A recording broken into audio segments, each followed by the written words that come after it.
विद्यार्थियों का हमारे इस YouTube चैनल रामजीलाल क्लासेस में आपका स्वागत है। हम लोगों ने स्टार्ट किया था एक नया टॉपिक प्रत्यय धारा, जिसमें पिछले वीडियो में उस चैप्टर का कुछ इंट्रोडक्शन आपको दिया था कि इस चैप्टर में आपको क्या पढ़ना है और इसकी स्टार्टिंग में क्या क्या चीज़ें हैं, क्या होती थी प्रत्यय धारा, ये कुछ बातें हुई थी। अब थोड़ा विस्तार चलेंगे इस वीडियो में। तो आज स्टार्ट करेंगे कि अगर कोई कुंडली है कॉइल और वो एक समान चुंबकीय क्षेत्र में अपने किसी अक्ष के परता घूर्णन कर रही है, तो उस कुंडली के सिरों पर जो प्रेरित विद्युद्वाहक बल या प्रत्यावर्ती विभवांतर उत्पन्न होता है, उसकी वैल्यू क्या होती है, उसका डेरिवेशन क्या होता है, ये हमें आप प्रूव करना है। तो आइए स्टार्ट करते हैं। पहले लेते हैं क्वेश्चन। हमने पिछले वीडियो में बात की थी, वो बात की थी प्रत्यय धारा की। जो टॉपिक चल रहा है वो है प्रत्यावर्ती धारा, अल्टरनेटिंग करंट, जिसको हम लोग एसी करंट कहते हैं। इसमें जो पहला क्वेश्चन लोग पढ़ने जा रहे हैं वो क्वेश्चन है, एक समान चुंबकीय क्षेत्र में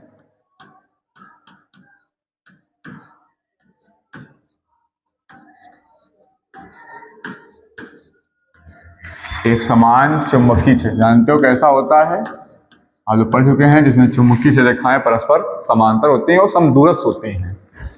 एक समान चुंबकीय क्षेत्र में अपने अक्ष के परितः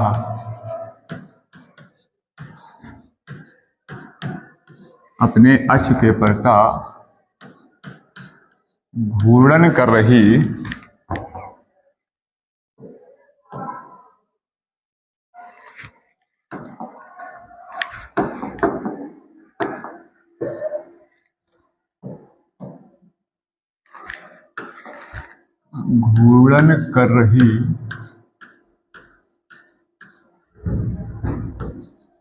कुंडली या लूप भी कह सकते हो, कुंडली हो या लूप के सिरों पर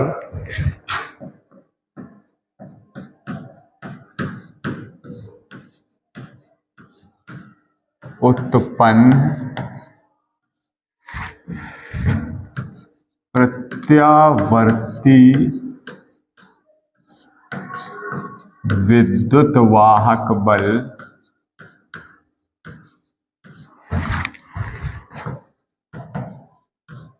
या कह सकते हो प्रेरित विभवांतर का व्यंजक।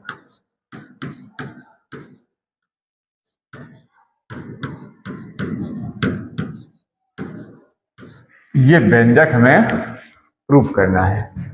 एक समान चुंबकीय क्षेत्र, तो सबसे पहले बनाएंगे हम लोग एक समान चुंबकीय क्षेत्र। एक समान चुंबकीय क्षेत्र की विशेषता आपको मालूम है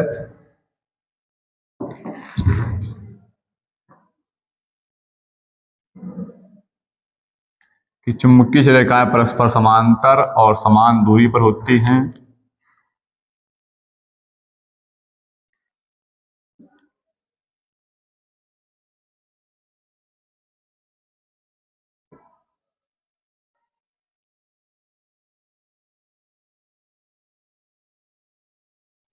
ये हम लोग हो गया एक समान चुंबकीय क्षेत्र यानी बी।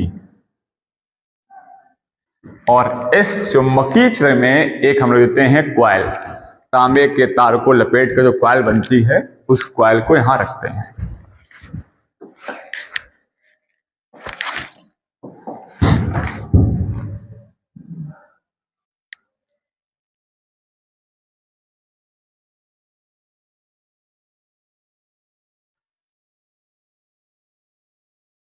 ये कॉइल है, कॉइल का नाम ले सकते हो आप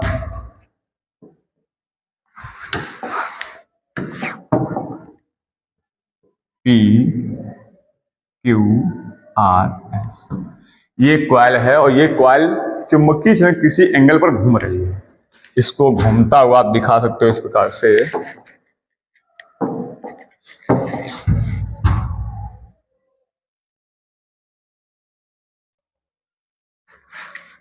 ये मान लीजिएगा कॉइल जो आपकी है वो इस प्रकार से दक्षिणावर्त दिशा में घूम रही है। क्लॉकवाइज। इसका जो एरिया होगा इस कॉइल का, वो एरिया क्या होगा, इस तल के लंबवत होगा। वो मान लो हमने कह दिया इसका तल का जो क्षेत्रफल है वो ए है। अब आपको पता है जैसे कॉइल घूमेगी तो घूमने से, अब बी कैसा है, एक समान चुंबकीय क्षेत्र है, यानी बी तो हो गया कांस्टेंट, ए हो गया इसका एरिया, वे भी कांस्टेंट हो गया, यानी बी और ए दोनों हो गए कांस्टेंट, ना बी चेंज हो रहा है ना ए। तो फ्लक्स का आपने फार्मूला पढ़ रखा है, फाई बी बराबर होता है बी डॉट ए। वेक्टर आते तो फाई बी वैल्यू आती है बी ए कॉस थीटा। यानी फ्लक्स का मान तीन तरीके से चेंज हो सकता है, या तो बी चेंज हो तो फ्लक्स चेंज हो जाएगा, ए चेंज हो तो फ्लक्स चेंज हो जाएगा, या थीटा चेंज हो रहा हो तो फ्लक्स चेंज हो जाएगा। अब यहाँ पर बी और ए कैसे हैं, कांस्टेंट, जो चेंज नहीं हो रहे हैं। जब कॉइल घूमेगी तो थीटा आपका एंगल चेंज हो जाएगा। अब जब थीटा चेंज होगा तो फ्लक्स चेंज हो जाएगा। और अब ये बात चैप्टर नंबर 6 में पढ़ चुके हैं विद्युत चुंबकीय प्रेरण में फैराडे के नियम से, कि यदि कहीं पर चुंबकीय फ्लक्स में परिवर्तन होता है तो चुंबकीय फ्लक्स परिवर्तन के कारण क्या होता है, एक प्रेरित विद्युद्वाहक बल। अगर चुंबकीय फ्लक्स में परिवर्तन हो गया तो बन जाता है एक प्रेरित विद्युद्वाहक बल, और उस विद्युद्वाहक बल का ही मान में ज्ञात करना है। और फैराडे के नियम से उसका फॉर्मूला भी आपने पढ़ रखा है, E बराबर -N d∅b अपॉन dt। ये होता है उस प्रेरित विद्युद्वाहक बल का फॉर्मूला। तो मान लीजिए ये जो क्षण है या कुंडली जो भी है, ये चुंबकीय क्षेत्र में घूम रही है। जब घूमेगी तो ये कोण चेंज करेगी, तो कोण के चेंज होने से बन जाएगा कोणीय वेग, और वो कोणीय वेग होता है ओमेगा। इसको हम अगर अलग से दिखाएंगे आप तो समझ पाएंगे।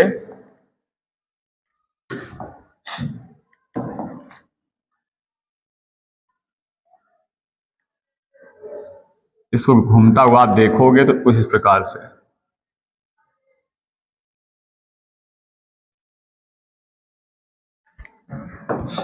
किसी क्षण क्या होता है कि ये कॉइल मान लो घूम करके ऐसे आ जाती है,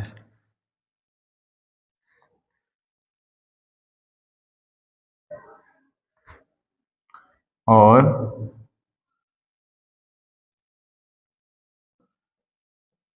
ये इसका क्षमता है, और ये थीटा कोण घूम जाती है यहां से। ये कॉइल घूमते दिखाई पड़ रही है आपको इस प्रकार से, ये कॉइल चुंबकीय में इस प्रकार से घूम रही है। तो इसका एरिया वेक्टर होता है वो पृष्ठ के लंबाई ऐसे होगा। जब घूमेगी तो एरिया बी के साथ चेंज होगा तो कोण बदलेगा, कोण के चेंज होने से फ्लक्स चेंज हो जाएगा। तो अगर हम लिखें, पहले इसकी भाषा क्या लिखेंगे कि माना कि क्षेत्र में PQRS एक आयताकार कुंडली जिसके तल का क्षेत्रफल A है, एक समान चुंबकीय क्षेत्र B में दक्षिणावर्त अपने ऐसे के प्रता दक्षिणावर्त दिशा में घूर्णन कर रही है। जब घूर्णन करेगी तो किसी क्षण ये t समय अगर घूम जाती है तो t समय में थीटा कोण आंतरिक करती है। कोणीय वेग का फॉर्मूला आपने पढ़ा होगा, कोणीय विस्थापन बटे समयांतराल या विस्थापन बटे समयांतराल। तो थीटा की वैल्यू निकल के आती है ओमेगा की। जरा समझाते आपको हैं, लिखेंगे कुंडली के तल से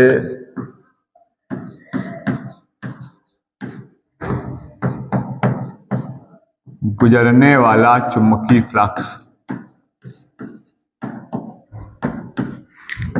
गुजरने वाला चुंबकीय फ्लक्स, जो कुंडली आपकी चुंबकीय क्षेत्र में है उसे निकलेगा फ्लक्स, और उस फ्लक्स की वैल्यू जो होगी वो होगी फाई बी बराबर BA कॉस थीटा। और आपको पता है कि थीटा की वैल्यू क्या हो जाएगी, ओमेगा टी। यहां रख देंगे तो फाई बी बराबर निकल के आ जाएगा BA कॉस ओमेगा टी। ये क्या है, फ्लक्स है। हमें क्या चाहिए, फ्लक्स परिवर्तन की ऋणात्मक दर, क्योंकि हमें निकालना है प्रेरित विद्युद्वाहक बल। तो इसका अगर हम t के सापेक्ष अवकलन करते हैं तो क्या बन जाएगा, चुंबकीय फ्लक्स परिवर्तन की दर बन जाएगी। लिख देंगे t के सापेक्ष अवकलन करने पर।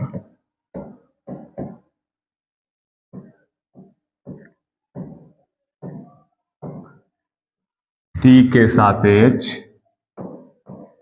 अवकलन करने पर, तो जैसे अवकलन करेंगे तो इधर बन जाएगा d d t of phi b बराबर d d t of b a cos omega t. अब अवकलन करना आप जानते हैं, मैथ के स्टूडेंट सब जानते ही होंगे। ये हो जाएगा आपका D phi b upon d T, और यहां से b और a कांस्टेंट थे, ना b चेंज हो रहा था ना a चेंज हो रहा था, तो जो चीज कांस्टेंट होती है उसका अवकलन नहीं होता है, तो b और a बाहर आ जाएंगे। बचेगा क्या, ये बचा cos ओमेगा टी, इसका हो जाएगा अवकलन D d t of cos omega T. तो ये है D phi b upon d T, B ए और cos ओमेगा टी। अगर केवल cos टी होता तो हो जाता साइन टी, लेकिन cos ओमेगा टी है तो cos ओमेगा टी का होगा माइनस, cos ओमेगा टी का होगा माइनस साइन, तो cos का माइनस साइन होता है ओमेगा टी, और फिर ओमेगा टी का पुनः अवकलन हो जाएगा d d t of omega t. अब ये माइनस से बाहर निकाल लेंगे तो लिख देंगे यहाँ पे हम D phi b upon d t बराबर माइनस बी ए साइन ओमेगा टी। यहां से क्या होगा, ओमेगा फिर से बाहर आएगा, ओमेगा फिर जब बाहर कर लेंगे तो डी डी टी आप बचेगा टी, और टी का टी के सापेक्ष जानते हैं एक हो जाता है, या डी टी टी काट दो तो एक आ जाएगा, तो ये बन जाएगा D phi b upon d t बराबर, माइनस कर सकते हो आप, तो बन जाएगा बी ए ओमेगा और सकते उसको साथ में, बी ए ये हो गया, और ये omega B a omega sine omega T, तो टी का टी सापेक्ष एक हो जाएगा। यदि कुंडली में फेरस संख्या n हो तो n का गुणा हो जाएगा। यदि कुंडली में या लूप में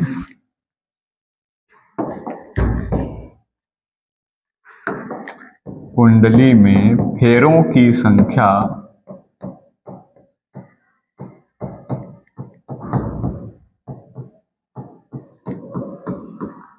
n हो, तो जब n का मल्टीप्लाई कर देंगे तो बन जाएगा minus n d phi b upon d t बराबर n b a omega sine omega t. ये जो मान होता है minus N d phi upon d t, आपने पढ़ रखा है, वो ई की वैल्यू होती है, तो यहाँ रख देंगे ई। जब यहाँ पे ई कर देंगे तो ई बराबर हो जाएगा N B a omega sine omega t. ये आ गया प्रेर विद्वाहक बल या प्रेर विभवांतर का व्यंजक N B a omega sine omega t. ये वैल्यू साइन के कोण पर डिपेंड कर रही है, और साइन का जो कोण होता है वो +1 से लेकर के 0 तक होता है। +1 से 0 मतलब है अधिकतम इसकी वैल्यू +1 होती है और न्यूनतम वैल्यू इसकी 0 हो जाती है। तो अगर हम साइन का जब ग्राफ बनाते हैं तो साइन के जो कोण होते हैं, देख लीजिएगा, जो साइन के कोण मिलते हैं हमें, जो साइन आपका 0 अंश होता है इसका मान 0 होता है। जैसे कोण आते हैं, कोण 30 कर देते हैं, साइन 30 का मान 1/2 हो जाता है। कोण बढ़ाते हैं 45 कर देते हैं तो साइन की 45 की वैल्यू 1/√2 हो जाती है। और कोण बढ़ाते हैं साइन 60 करते हैं तो साइन 60/√3/2 हो जाती है। और कोण आते हैं साइन 90 करते हैं तो साइन 1 हो जाती है। यानी साइन की वैल्यू 0 से बढ़ते होती है, 0 है। इस 1/2 का मतलब होता है 0.5। 1/√2 को आप हल करेंगे, √2 का मान यहाँ रखेंगे 1.414, तो यह आ जाएगा 0.707। यहाँ √3 की वैल्यू रखेंगे 1.732, और 2 से डिवाइड कर देंगे तो आ जाएगा 0.866 और ये 1। यानी लगातार देख सकते हैं साइन का कोण बढ़ने से उसकी वैल्यू लगातार बढ़ती है और कहां तक बढ़ती है 1 तक। 1 कब हो जाता है साइन 90 को। साइन 90 के बाद फिर गणना स्टार्ट कर देंगे, जैसे 120 हो जाओगे फिर मान घट जाएगा। तो साइन 90 का मान सबसे अधिकतम होता है। तो यहां हम देख सकते हैं अगर हमें अधिकतम चाहिए हो तो अधिकतम प्रेरित विद्युत वाहक बल के लिए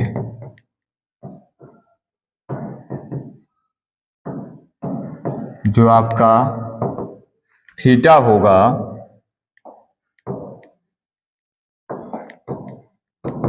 वो हो जाएगा 90, यानी साइन ओमेगा टी बराबर हो जाएगा साइन 90 और साइन 90 की वैल्यू क्या हो जाएगी 1, क्योंकि ओमेगा टी किसकी वैल्यू है थीटा की वैल्यू है।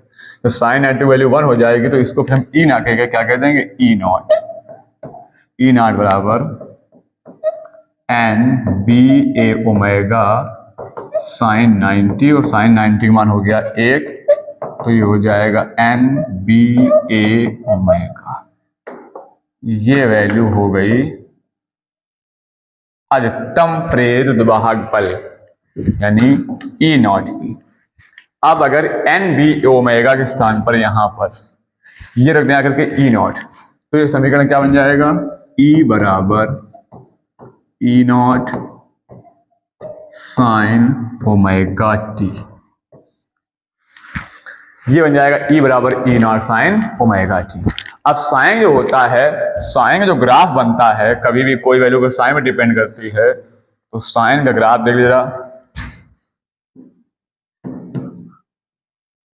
साइन जो ग्राफ बनता है वो हमेशा इस प्रकार से बनता है।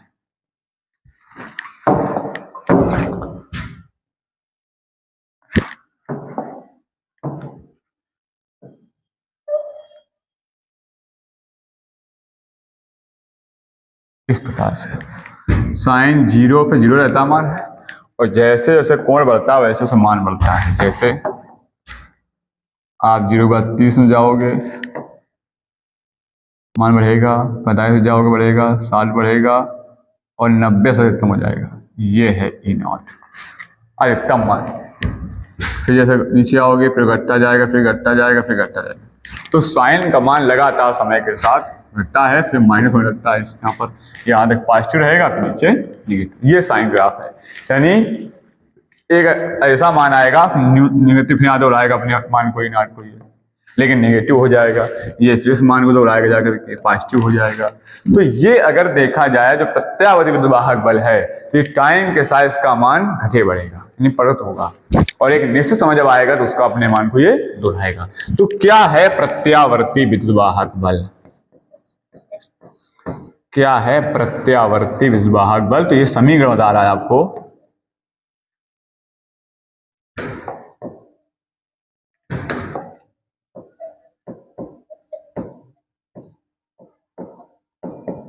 ये समीकरण बता रहा है कि एक ऐसा विद्युत वाहक बल होगा क्योंकि समय में डिपेंड कर रहा है, जिसका मान समय के अनुसार चेंज होगा। कभी 0 है, कभी अधिकतम है, कभी फिर 0 है, कभी निगेटिव है। समय के साथ इसका जो मान है वो चेंज होगा और एक निश्चित समय पश्चात अपने मान को दोहराएगा। ऐसे विद्युत वाहक बल को हम क्या कह देंगे? प्रत्यावर्ती विद्युत वाहक बल।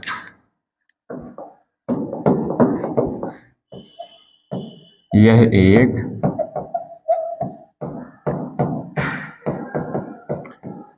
ऐसा विद्युत वाहक बल होता है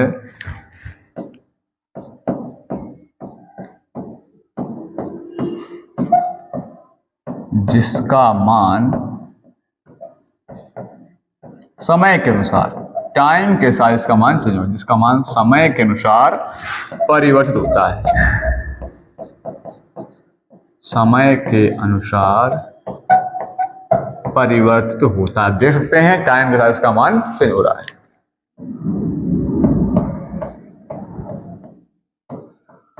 और एक निश्चित समय पश्चात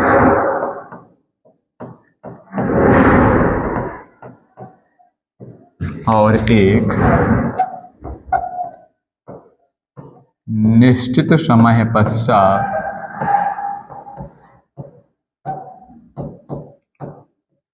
अपने मान को दोहराता भी है।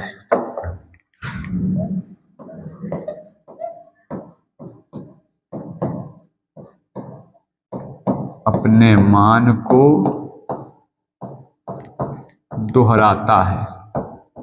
ऐसे विद्युत वाहक बल को हम कहते हैं क्या? प्रत्यावर्ती, अल्टरनेट है। ये टाइम के साथ चेंज हो, अल्टरनेट होगा, कभी पॉजिटिव कभी निगेटिव, कभी पॉजिटिव कभी निगेटिव। यहां से देख सकते हो, प्रत्यावर्ती विद्युत वाहक बल कहलाता है।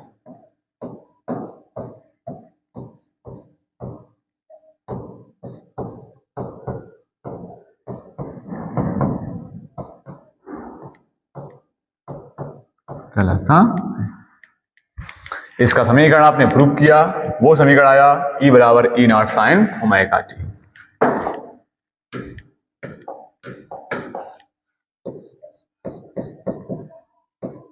इसका समीकरण निम्नवत है। क्या है समीकरण इसका?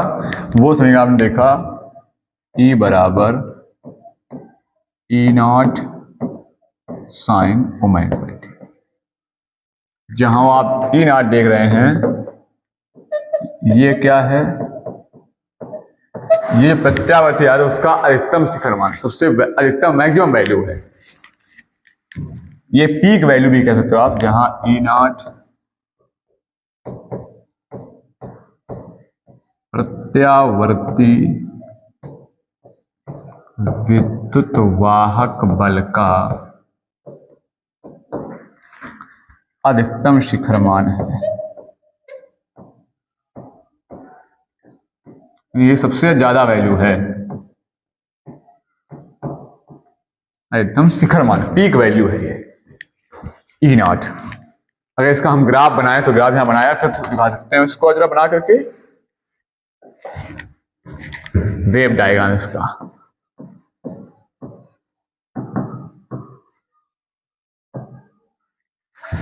ग्राफी निरूपण, ग्राफी आरेख भी कह सकते हो। देखिए,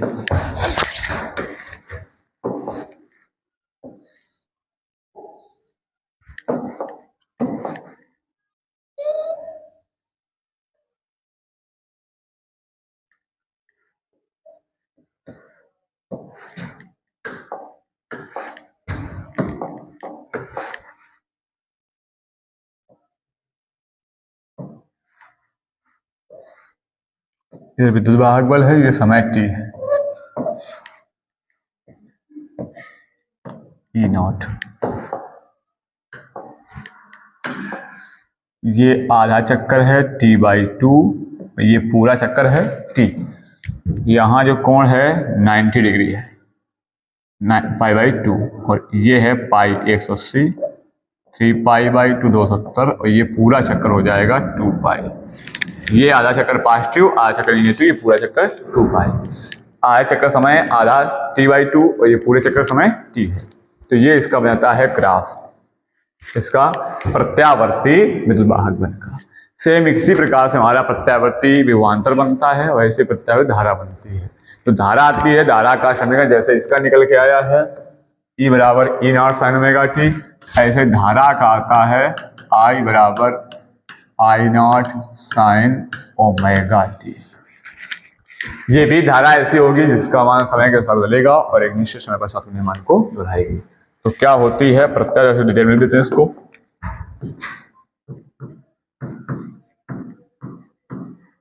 प्रत्यावर्ती धारा, अल्टरनेटिंग करंट,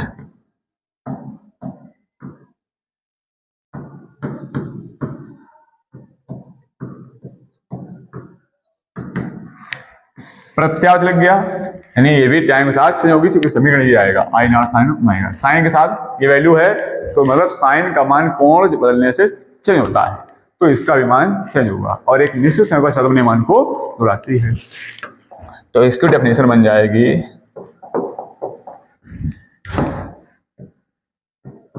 कि प्रत्यावर्ती धारा एक ऐसी धारा होती है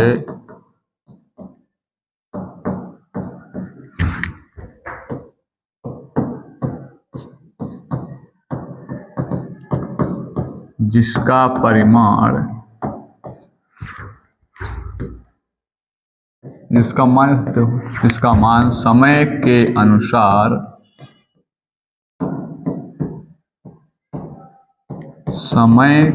अनुसार बदलता रहता है।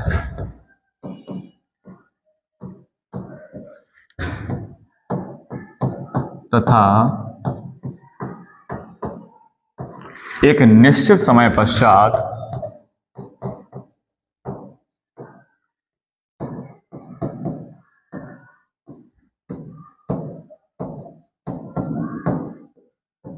अपने मान को दोहराती है।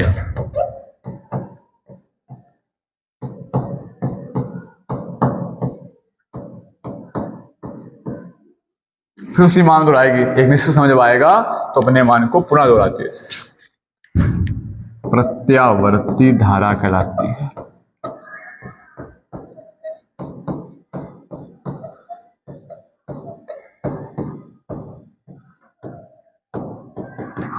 प्रत्यावर्ती धारा कहलाती है। इसका समीकरण क्या बनेगा? उसी प्रकार से जैसे विद्युत भाग बल का बना I E बराबर E not sine omega T, तो इसका धारा समीकरण क्या बनेगा?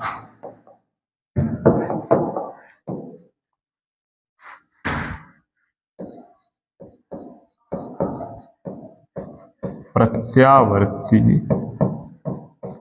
धारा का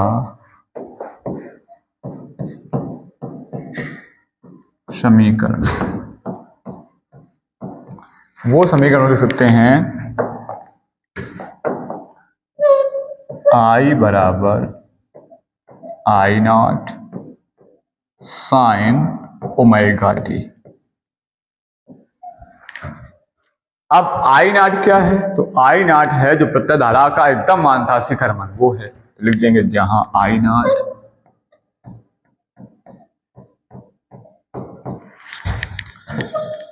प्रत्यावर्ती धारा का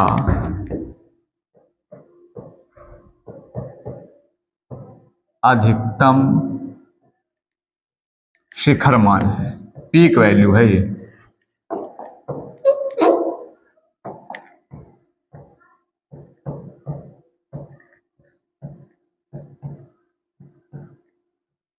एकदम शिखर मान है, आई नॉट से पीक वैल्यू होगी। ये टी टाइम के साथ चेंज होगा धारा का मान, और जो आई नॉट होगा वो अधिकतम मान होगा। इसका ग्राफ कैसा बनता है देखिएगा।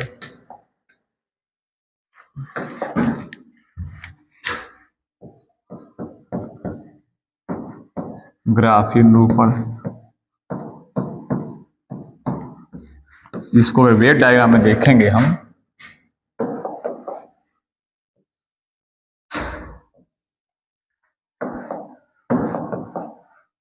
ये करंट चलेगा ऐसे, इस प्रकार से।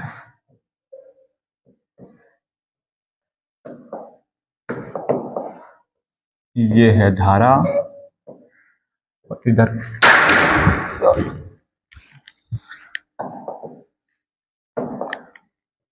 और ये है समय t।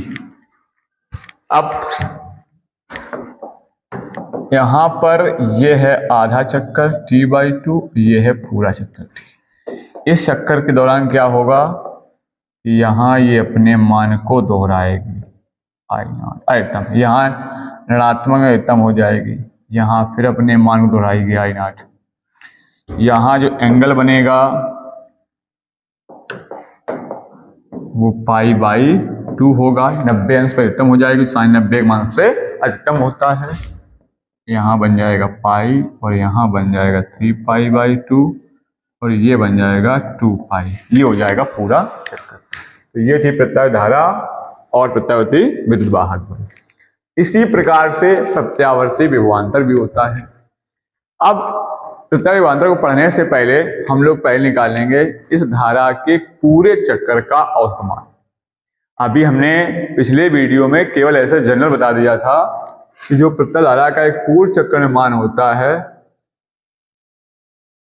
वो मान 0 जाता है। कैसे कहा था? तो हमने एक कॉमन सेंस से आपको बताया था कि अगर ये पॉजिटिव में है, ये नेगेटिव में है, जितनी पॉजिटिव करंट बनेगी यहाँ पर पूरे चक्कर में एवरेज, उतने यहाँ नेगेटिव बनेगी और टोटल मिलके क्या हो जाएगी 0। एक एग्जाम्पल दिया था कि मान लो प्लस ये 5 एम्पीयर बन जाए और ये माइनस 5 एम्पीयर बन जाए, तो दोनों मिलकर के जो एवरेज करंट होगी पूरे चक्कर की वो क्या हो जाएगी 0। ये है T/2 आधा चक्कर और ये है T पूरा चक्कर। यानी एक पूरे चक्कर के लिए प्रत्यावर्ती धारा का जो औसत मान होता है वो 0 होता है। ये बात हमने बताई थी आपको। आधे चक्कर 0 नहीं होता है, आधे चक्कर का आप निकाल लेंगे तो उसका आधे चक्कर के लिए जो मान आता है T/2 के लिए अगर पॉजिटिव आ लेंगे तो आ जाएगा 2/पाई इंटू I0 और निगेटिव निकालेंगे तो ये माइनस का हो जाएगा और फिर दोनों मिलकर क्या हो जाएंगे 0। तो हमें अब ये बात प्रूव करनी होगी कि प्रत्यावर्ती धारा के पूर्ण चक्कर के लिए प्रत्यावर्ती धारा का जो औसत मान होता है वो 0 हो जाता है। जब ये 0 हो जाएगा तो हमें कौन सा मान निकालना चाहिए? तो हम निकालेंगे धारा का चक्कर में वर्गों का औसत मान निकालते हैं, उसको हम कहते हैं वर्ग माध्य मूल मान IRMS। ये सारी चीजें औसत मान निकालना, IRMS मान निकालना, ये हम लोग पढ़ेंगे नेक्स्ट वीडियो में। तब तक इस वीडियो में जो चीज बताई है उसको अच्छे से आप पढ़ लीजिएगा। वीडियो अच्छा लगे तो लाइक और शेयर कीजिएगा। Thanks for watching my video.